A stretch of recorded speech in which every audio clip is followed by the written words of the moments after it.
wewe ni mavumbi, utarudia kuwa mavumbi, lakini Bwana atakufufua siku ya mwisho. Kweli ni tukio ambalo kidogo limenishtua. Ni mtu ambaye tutamisi kwa muda mrefu, tumeshamzoea sana. Tafsiri kwangu ni kusikika kwamba ndugu yetu ametuaga, kijana wetu wa nyumbani. Poleni sana. Asante. Maisha ya shambani, hadithi zetu. Leo nipo katika kijiji cha Matadi, hususan katika kitongoji cha Kilimahewa. Moyo wa jamii umefunikwa na majonzi, umefunikwa na huzuni. Kijiji cha Matadi kimeondokewa na mtu muhimu sana, mjasiriamali anayefahamika kwa jina la Arobogasti Canisius Msinga. Amekuwa maarufu sana kwa miaka mingi katika mitaa hii akijulikana kama Arobo. Alikuwa ni mjasiriamali katika shughuli mbalimbali za kimaisha, akiendelea kupambana katika harakati zake. Kwa ufupi tu ni kwamba Arobo alizaliwa mwaka 1980 tarehe 11 mwezi wa 10 katika manispaa ya Moshi mkoani Kilimanjaro, na amefariki akiwa na umri wa miaka 45 na amezikwa katika makaburi ya ndugu jamaa na marafiki tarehe 7 mwezi wa 2 mwaka huu wa 2026. Kwa nini hali hii inajitokeza? Hujafa hujaumbika. Ni maisha halisi ya binadamu yoyote. Naweza kuwa mimi Anko Tununu, anaweza kawa ni mwingine kwa wakati wake, lakini kikubwa tunachoweza kusema, hiyo ndio hadithi yetu leo kutoka hapa mashambani. Aliweza kuishi vizuri kwa kadiri Mungu alivyomjalia, vile vyote alivyojaliwa kuwa navyo kwa kipindi chote cha uhai wa maisha yake. Ikumbuke wazi kwamba misiba katika maeneo ya mashambani inaonyesha mambo mengi sana, lakini miongoni mwa mambo kama hayo ni kuonyesha mshikamano wa jamii. Watu wanakusanyika wenyewe pasipo kualikwa, walioko karibu au mbali wanaingia katika tukio kama hilo pasipo kualikwa.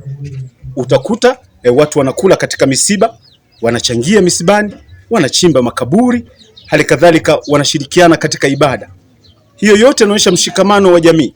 Tamaduni hususan hapa Matadi kuna makabila tofauti tofauti, lakini msiba unakusanya watu wa makabila yote. Ukiangalia kuna Wapare, kuna Wasambaa, kuna Wasafwa, kuna Wamasai na wengine wengi wako hapa.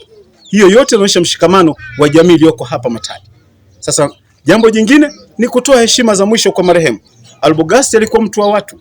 Wengi wamekuwa wakimzungumzia kama ambavyo umekuwa ukiwasikia wanamzungumzia Arobogasti kwa vile walivyokuwa wakimfahamu. Ni mshikaji ambaye kwa kweli ni mtu ambaye anaridhika, ni mtu ambaye anaishi na watu, ni mtu ambaye anapenda kuchakarika. Mimi nafahamu kama mtoto wa nyumbani. Alikuwa na shughuli gani hapa mtaani? Shughuli yake sana kubwa sana alikuwa ni kufua nguo vya watu na kujishughulisha mambo ya kilimo. Huyo ndio Arobogasti Canisius Msinga.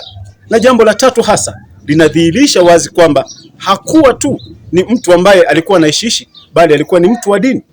Hiyo ndio inaonyesha katika misiba kwamba mtu anapofariki watu wanaweza wakajua historia yake, lakini pia mahali gani ambako anaabudu. Arobo, kanisa lake Katoliki limeendesha ibada leo ya kumhifadhi katika nyumba yake ya milele. Tena stahili kufufuliwa katika utukufu pamoja na watakatifu na wateule wako, kwa maana ana uwezo wa milele. Tumaini letu ni kwa Bwana, kwa maana ana uwezo wa milele. Huo ni moyo wa huzuni katika kijiji cha Matadi. Maisha ya shambani, hadithi zetu, haina la ziada kwa leo. Hujafa hujaumbika, pumzika kwa amani. Arobo, kama ambavyo wengi tumekuwa tukikufahamu, yani Arobogasti Canisius Msinga. Panapo majaliwa wakati mwingine tena tutaonana.